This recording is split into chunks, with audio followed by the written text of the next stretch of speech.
Hi guys, we are talking money. So how else to talk about money than coming in with a glass of Baileys? Thank you, thank you, thank you.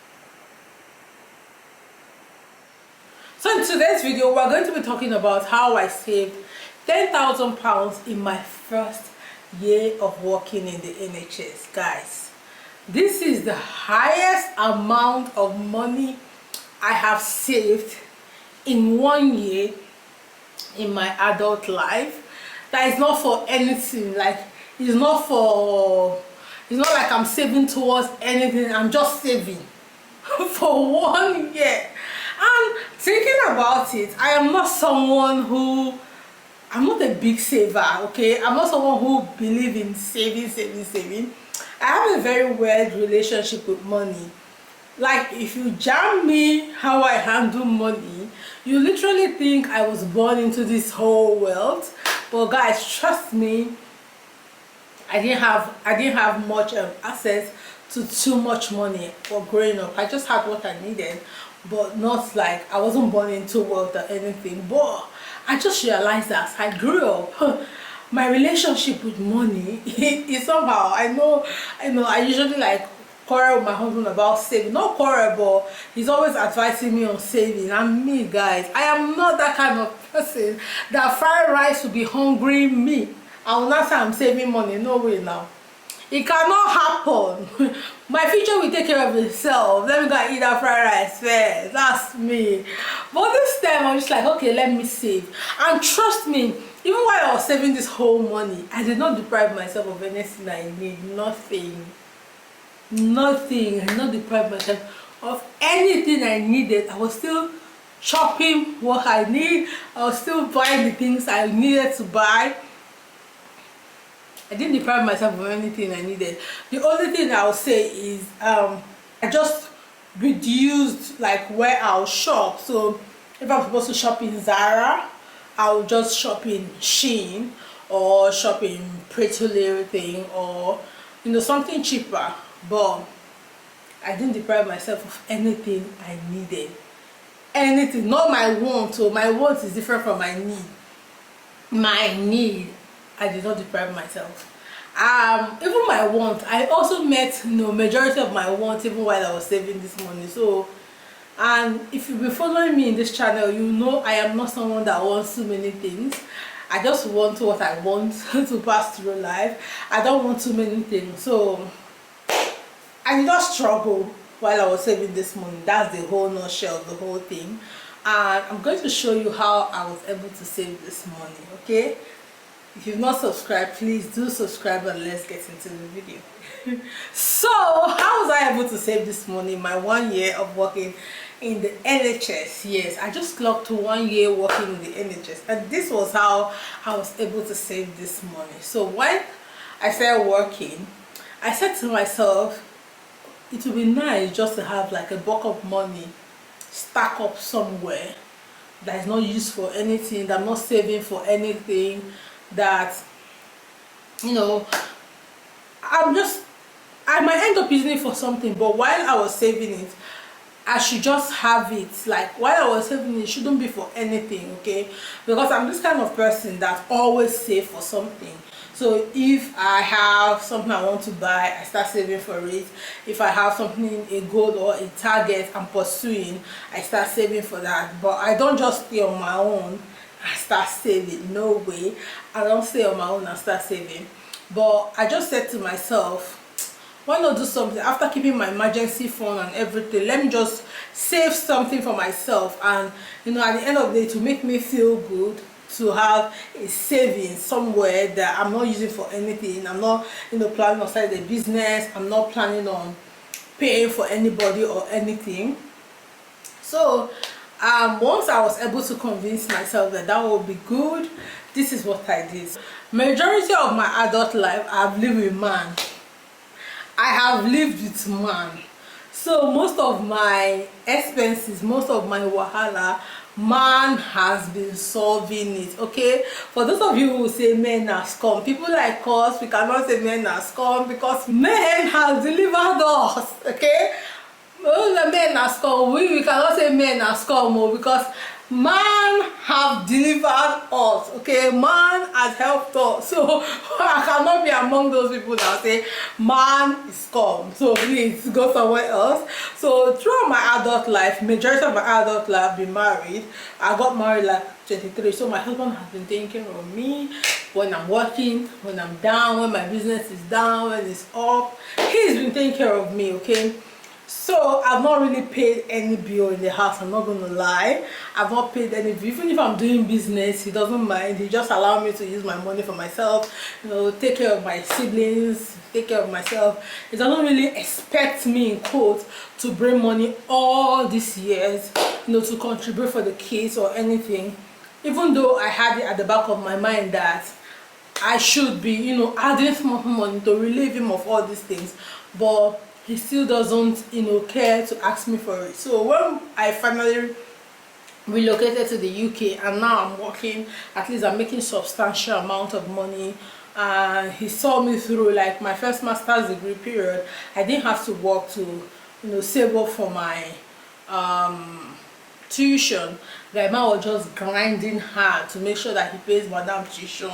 He was grinding hard. Kudos to all the men that are grinding. Peace out for you guys. So grandma was grinding hard and paid the tuition. So probably all my money was just doing them was take care of me, nothing else. So when I finally finished and I started working in the NHS, I decided to say, oh, okay, let's share the bill 50-50, so at least I will help you, relieve you from, you know, all this money you've spent, wherever you've gotten the money from, so you can actually pay back with some of the money I'm going to help you with. So I decided to take up the feeding and paying bills. So my man was paying rent while I was paying feeding and, you know, the house bill. So that was how we were able to, you know, relieve each other. I relieved him and then he relieved me, because some people will just tell you have to pay everything. I brought it to this way, you have to pay everything, but he was still paying you know, majority of the bill, but I started to pay like the lights, the water, the council tax and all those things, car insurance. I just sum up everything as one, and then I started to pay for the food for the food. So I took like 50% of the bill off him, you know, just to appreciate Guy Man. Guy Man has really tried, Guy Man has tried. So I want to relieve him, okay? I know some people say it's not relief enough, but I try, isn't it? So once I took on this bill, the first month I started working, I calculated the bill, I calculated my salary. So first of all, how you can start saving is budgeting, okay? I had to start watching how to budget. The kind of personal finance videos or finance, I'm always quarreling with UK people. Some people will say finance, they will say it's finance. I say no, now we know. As far as I understand what I talk, let me give important thing. So the kind of personal finance videos or training, tutorials, classes I've paid for, the ones I paid for, the ones I watched for free, the ones I took online in this my head now, guys.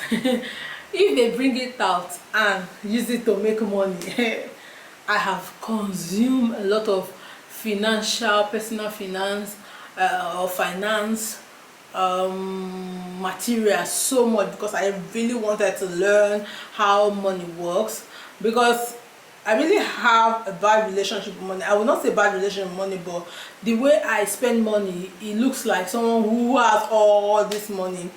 I am not that kind of person that manage. I'm not that kind of person that say, oh, I have money, fried rice is hungry me, okay, let me save the money and subdue my urge for fried rice. No, I'm not that kind of person. I will chop it. I will take that money and chop the fried rice, because I believe I live in the now. I'm a living in the now kind of person. I'm not somebody that thinks much about the future, because I just feel like the future will take care of itself. Because I look at myself, from 15 up till now, I'm in my late or mid 30s. I've been surviving, and somehow I'll be surviving till now. So I feel like after now I'll still continue to survive. I will not die, okay? So I don't really worry about my future, I just worry about now. And I'm not that kind of person that is planning on building skyscraper. I will always say that in my video, for children to inherit. What I owe my children is education, which is what my parents gave to me. It's education. After education, I give you second passport. That is it. The next thing, hustle for yourself. Okay, I have tried. I'll make sure you don't get any, you don't start your adult life with any loan or any student loan or anything. I'll pay off that for you, and that is it. That is what I owe you as a parent. I am not that parent that is planning on building all these things for children for them to inherit. Make sure I give them house in London, I'll give them another house in New York. That would be too much of me. I just want to do what I can do for you, which is make sure that your adult life, you don't start it with any credits, which is paying off your student loan or training you in any university of your choice. Give you a second passport so that if Nigeria no work for you, abroad go work for you, which I have almost finished doing. Okay, which I've given you second passport. I've given them second passport. I and my husband will giving them second passport. I don't know my husband's perspective of this. I think I need to ask him, but for me, that is how I think about this whole thing. Now I think I'm debating. So I have read and understood, and one of the ways to start your journey in personal finance is budgeting. Okay, so I started budgeting. So after I take on some of these bills from Oga Adito, I sat down and learned how to budget, brought out my spreadsheet and started budgeting. So first of all, I asked myself, okay, how much do I want to be a stack of money I'll save? It started with 5,000. So I said to myself, 5,000 will be fine. But as I get that, I have to with your eyes. My eyes is big, okay? I said to myself, oh, 5,000 is too small. No, 5,000 is too small. Let's start with 10. Let's start with 20. But I was like, 20 is not realistic. Let's start with something realistic. If there's extra, we can stack on it. So I was like, okay, 10 is a perfect way to start. Yes, 10 is the perfect way to start. So I brought out my spreadsheet, I brought out Excel, and I started budgeting. So when I said 10 was a good way to start, I said, oh, I want to save this 10k in 12 months. So I divided that 10k by 12, and it gave me 800 every month for me to be able to get 10,000 pounds. I said, okay, no problem. And then I brought out my spreadsheet, do my budgeting. I realized that from my salary I can actually do with around 600 and 700 on this saving. So I was like, okay, I'm just going to cut down a bit on other things I need. I changed the cream I used at that time, was really quite expensive, so I wanted to make 700 off from my salary. So the cream I was using at that time was about 120 I was spending on it every month. So I decided to go for a cheaper one, which was going to take about 40 something, which from there I have been able to get about 70 pounds. And I cut down on some makeup products I will buy and some other things I'll buy, which gave me about 100 pounds. So I made it together, and I said to myself, okay, from my salary every month I can get 700 pounds as my savings every month for this stack of money that I want to keep. And after I've done that, I needed 100 pounds to make it 800, so that my reality of saving 10,000 can be actualized. So what I did next was to figure out where I can get the 100 pounds to make it 800 pounds. At the time, my only realistic way I can get this 100 pounds was to do agency shift. Although I had a couple of businesses I was doing or I am doing, but I cannot reassure myself or have confidence that I'm going to get business every month. So I was like, okay, the only way I can assure myself I will get that 100 pounds every month was to pick agency shift. So if I do 2 agency shifts every month, I'll be able to get about 300, between 280 and 300 if I do 2 agency shifts every month. So I put the target to do 2 agency shifts every month. Sometimes I'll do 3, sometimes I'll do 2. So I did 2 agency shifts every month, which gave me extra money. I got 300 from the agency shift every month if I do 2 shifts. So after that, I set direct debit in my account. The first day I'm paid, I set direct debit for my savings to go into a different account. So I opened a different account in a different bank and said that direct debit will be going in there every month. And then the next day I set another direct debit for every bills I have to pay, which is my light bill, my water, my council tax, every bill, my road tax, my car insurance. Every bill I have to pay has to go out the second day of the month. So in that 2 days, I don't look at my account. I just chill. I don't spend anything. If I have to spend anything, I spend from my credit card. I don't look at my account. I just chill till in my head those 2 days I'm not being paid. Like I don't have money yet. My money is not there yet. After the 2 days, the 3rd day, that's when I look at my account, because at this point, whatever is left is now mine to enjoy.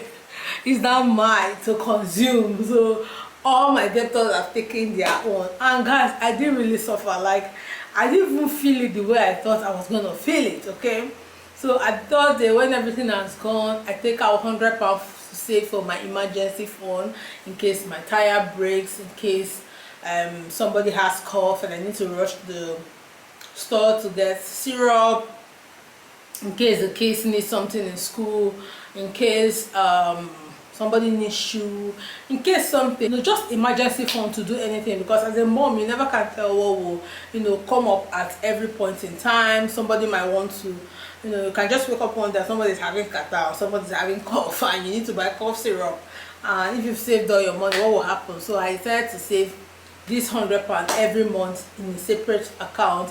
See, I was struggling with my account management because I have to do all these things in different accounts, and it felt like it was just too much. Recently I just realized that Monzo have pockets where you can just put money for different things. I was watching a YouTuber's video and she was just explaining how Monzo was helping her save her money, but everything was just in one account. So I was like, oh, I wish Lord, they have something like that, that will make it, because that's why I bank. So I wish they have something like that, so I don't have to go to a separate place to open a bank account, in all these banks. I don't like that. I wish they just have pockets so you can just transfer money and put save it for something. And that's gonna make me to open Monzo account, probably, maybe. So I saved that £100 in a different place for those emergency funds, and sometimes I end up using it, sometimes I don't even use it, or I might not need it. So at the end of the month, if I don't need it, I just take it and check what the kids need. If they need new bed sheets, if they need new mattress, if they last month or thereabouts, I bought a mattress for my son through that money. So this money made it easy for me to buy what they need. And the other month, there was a month where we didn't use the money, they didn't have any emergency. I ended up using that money to buy a shoe, a designer shoe for my daughter. What shoe is that? It's a school shoe, I've forgotten the name. I ended up buying that shoe for her because this £100 was just lying about. I was using it for nothing. And then the rest money, I used to buy my toiletries, which is very important to me. Buy food to stock up the house, buy whatever I need, and save money, keep some for my gas every month. Sometimes I run short of my gas. Sometimes after saving all this money, I run short of my gas, maybe one or twice in a month, and then I'll just use my credit card and somehow make it up, and I just put it in. So I was able to save £10,000 in my 1 year of working in the NHS. Guys, I'm so happy because see, in my adult life, this is the first time in 1 year I've saved £10,000. That's 10 million naira if I convert it in 1 year. I'm not kidding. I'm not somebody that will come here and joke or come and lie or come and pretend or whatever.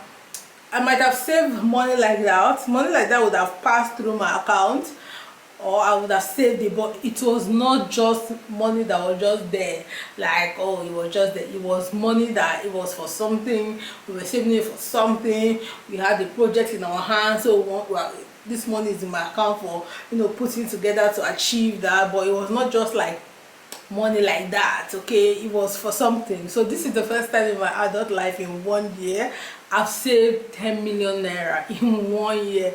Like, I cannot even believe it. So guys, I am not an Ogaranya, okay? If you see me on the road, call me Chief Dr. Mrs. Furo Douglas. I am not your mate. My title have changed. You cannot see somebody that have 10 million naira in 1 year and you see me on the road and you be calling me Furo. No, Chief first. Put the chief first, then Mrs., then doctor. We can manage, or we can put Chief Dr. Mrs. or Dr. Mrs. No, doctor is not good. Doctor did not equate it. Put chief first. Chief Dr. Mrs. Furo. Then we can talk business, because I am not your mate. I am not your mate. I'm so happy. So this video is just to encourage someone.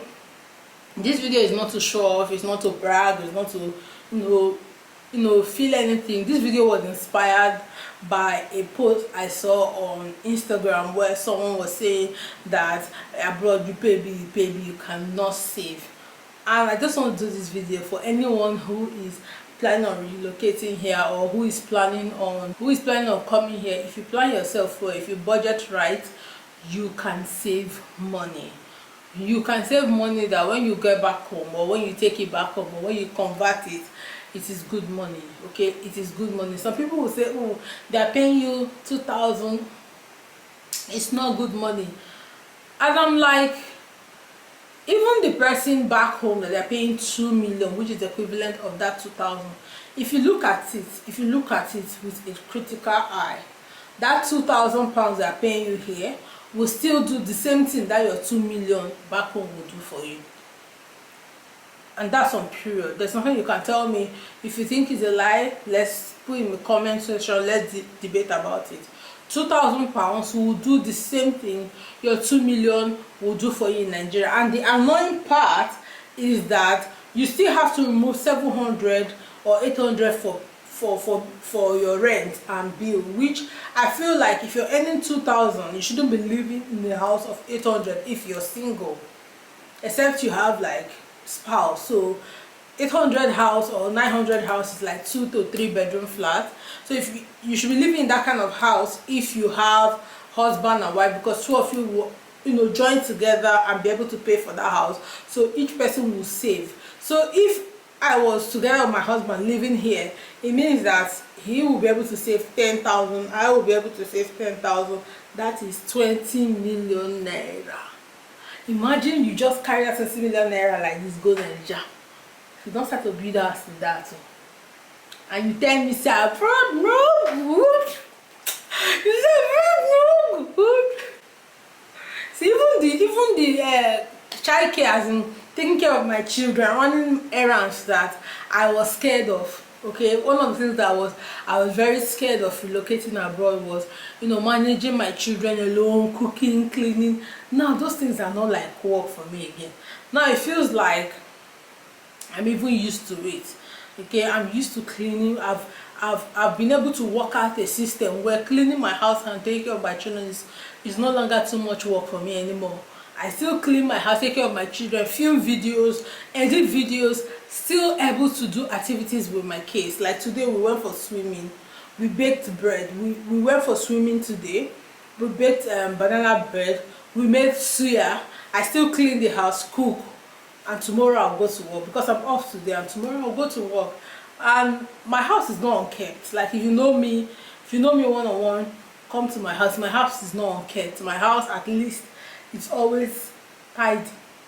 It's tidy to a point, except you jam me when I'm cleaning it, but it's tidy. At least it's not horrible. That was the only thing I was scared of when I was coming here, and I'm so grateful now that I'm getting my hands around it. I'm managing with the kids, and I'm really settled and happy living here. Okay, the only thing I'll still say I am not comfortable about living here, which I will say to you, is the housing. I feel this is not my dream house. My dream house, I have a dream house, and I feel this UK have not given me my dream house. So it means I've not been lucky enough to get the kind of house I want, even if I can afford it. But apart from that, my savings here is better than I have ever had.